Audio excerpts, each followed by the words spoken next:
By my early 20s, I built two YouTube channels to over 50 million views, made six figures from online business, and invested over 200,000 into the stock market. And now I share what actually works in business, YouTube, and personal finance.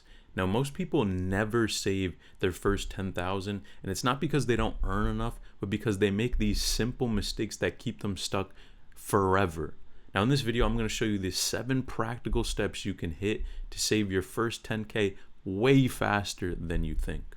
Now, number 1, track every dollar, right? So it's really starting with the foundation of all of this, right? And when we talk about saving a certain amount of money, how can you save any money if you don't know where things are going, right? So of course you got to look at different places, your bank account, your credit cards, if you have them. And if you're watching this, you probably do, right? Where your obviously physical cash is, where is that money actually going, right? There's plenty of apps that you can use nowadays that allow you to track some of your spending. You have a lot of these different apps. You just Google any of them and they allow you to set different budgets, but even just see and have the visibility to where your money's going. But obviously looking at your credit card statement would probably be the easiest way to do this, right?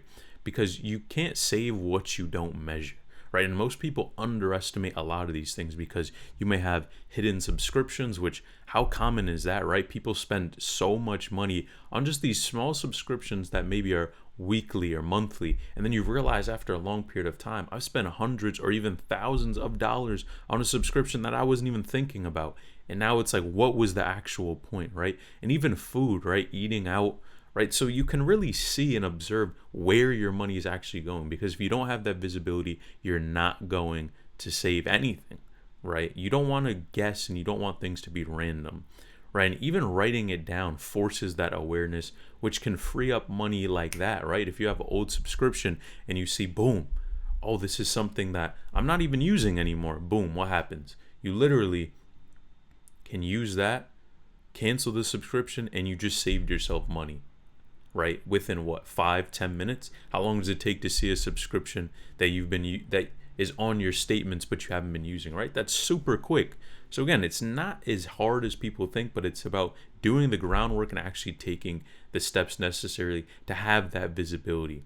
Now, number 2, cut the big leaks, not the small ones. Now this is interesting, right? Because when we're talking about saving money, what you need to do is not look at, oh, the $5 coffee, the $5 here, the $5 there, because that's what a lot of people do, right? And you almost minimize your expenses to a point to where you can't even really sustain that type of lifestyle, right? So you have to understand, what type of lifestyle you're going for, but also look at the big things, right? So maybe it's a car payment, and your car payment is $2,000 a month, right? It's something insane, right? Maybe it's cheaper, 1,500, whatever, right? But when you look at the big expenses, and maybe you can get a cheaper car, right? Maybe you can just get something where you don't have a car payment, right? But it's really looking at the bigger expenses, right? So how can you look at those big expenses and say, okay, yes, this is a big expense, but I can slash this, and it's almost the 80-20. Now the 80-20 principle pretty much states that 80% of the results are from 20% of the input, right? 20% of the effort that you put in. So if you have a bill that is way more expensive, figure out a way to cut that down, right? And once you can cut that down, it's literally going to do the majority of the work, right? So that you don't have to go to these small things, right? And sacrifice, the $5 here, the $5 there. That's not really putting a dent in things, right? Now, yes, you may be cutting back, but again, a lot of times that's going to backfire because you try to use discipline and willpower and it ends up backfiring on you, which those things can only last so long, right? So you want to really have a long-term thinking and also a long-term plan for what you're going to do, but you got to look at the big things and not the small things, right? Even, of course, rent is a huge one too, right? People have insane rents, or a lot of times if you look and try to move to a different place that's a little bit cheaper, right, you can save on rents, car payments like we talked about.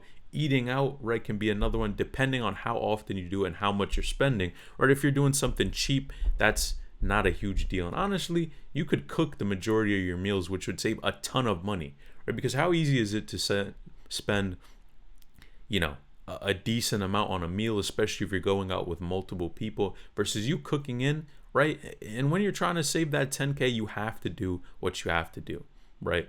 Now, another one, right? You can always house hack, right? You can share rent, have roommates, move into a cheaper place.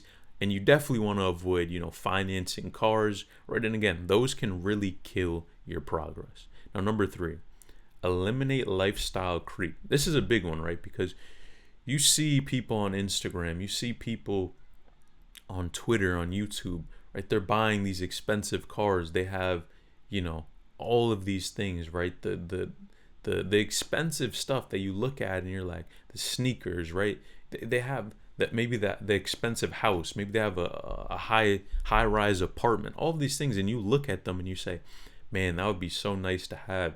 And what happens is it almost tricks you out of your spot, because you have an opportunity to save money and invest and really be in a solid position for your future self. But instead, what a lot of times people do is tend to sacrifice that financial position to look good, right? To seem like everyone else. And yeah, some people are gonna say, just because I have some jewelry on, I'm a hypocrite. But at the end of the day, it's not about what you spend your money on, but it's really about how you intentionally spend that. So if you have the budget for it, fine, go ahead and spend it, right?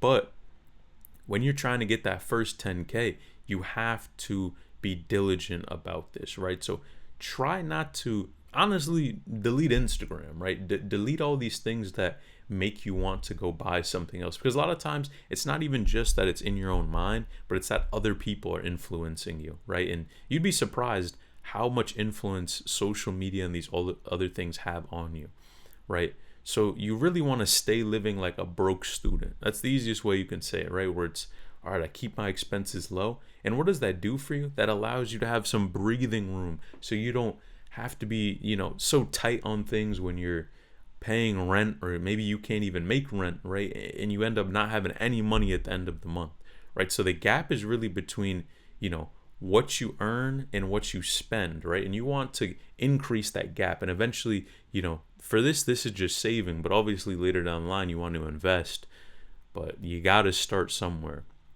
Now, number 4, automate your savings.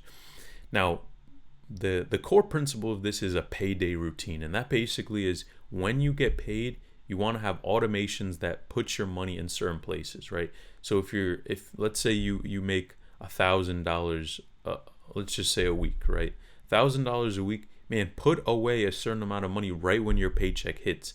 And what that allows you to do is, you don't have the same type of temptation, because that money's away. And ideally, it's in maybe a separate bank account, or could be a separate investment account. You definitely want to go with a high yield savings account, at least to start out, so you can get some good interest on your money, right? And that's literally no extra effort.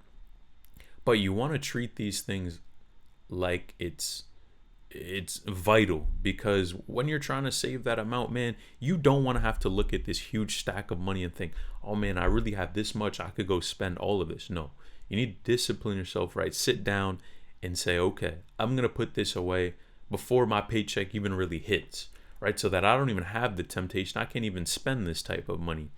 And those automatic transfers, which a lot of banks allow you to set up, you can set up, maybe the first of the month or whenever you get paid, and transfer a certain amount of money based off of your paycheck.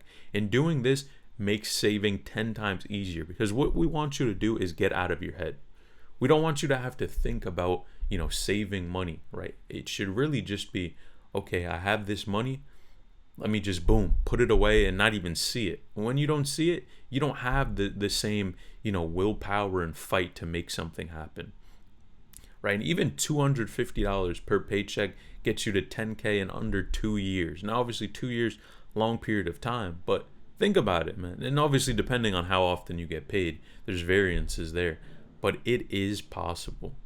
Now, number 5, grow your income even a little bit.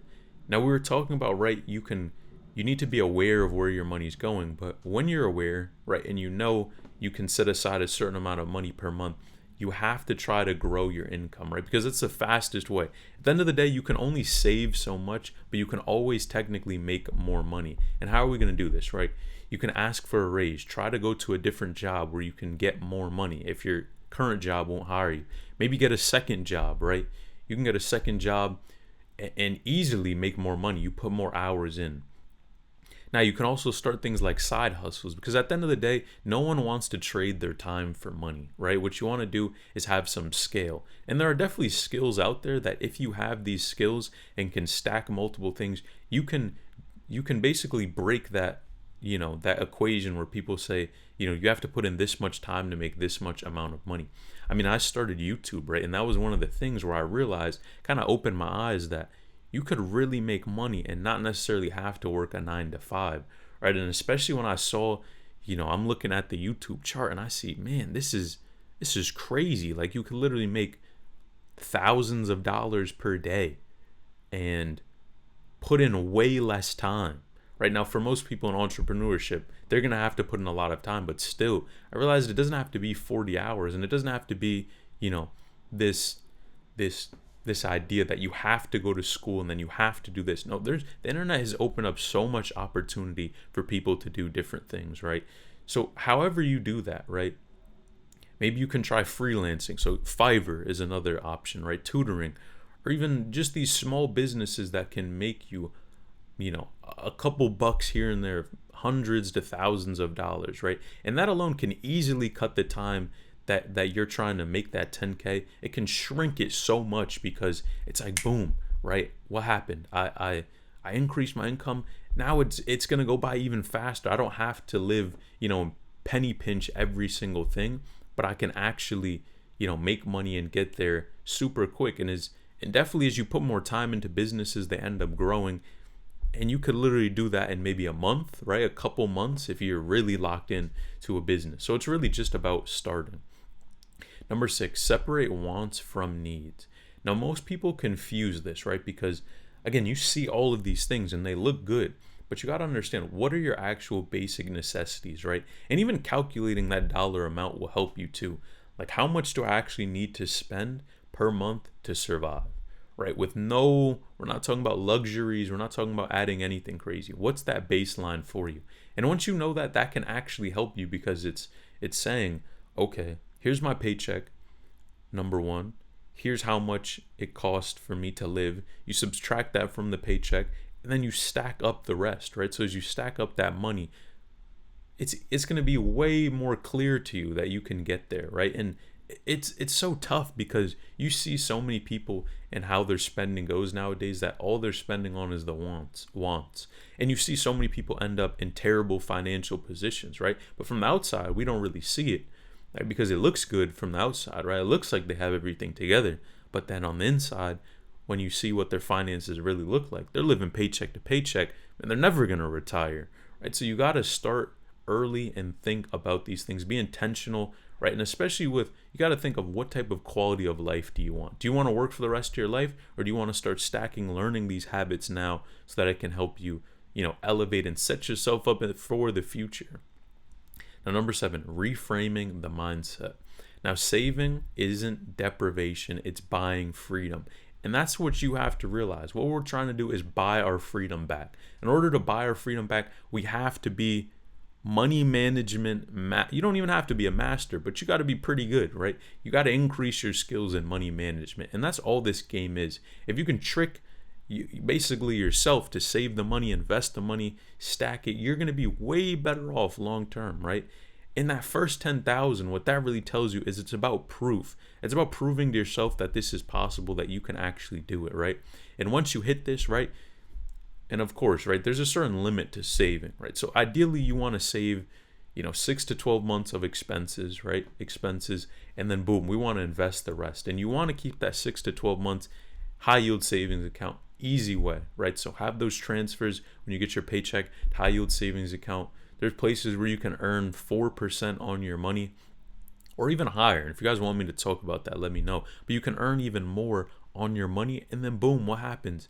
You're working less, but your money is working for you, right? And that's really the mindset that you want to get to.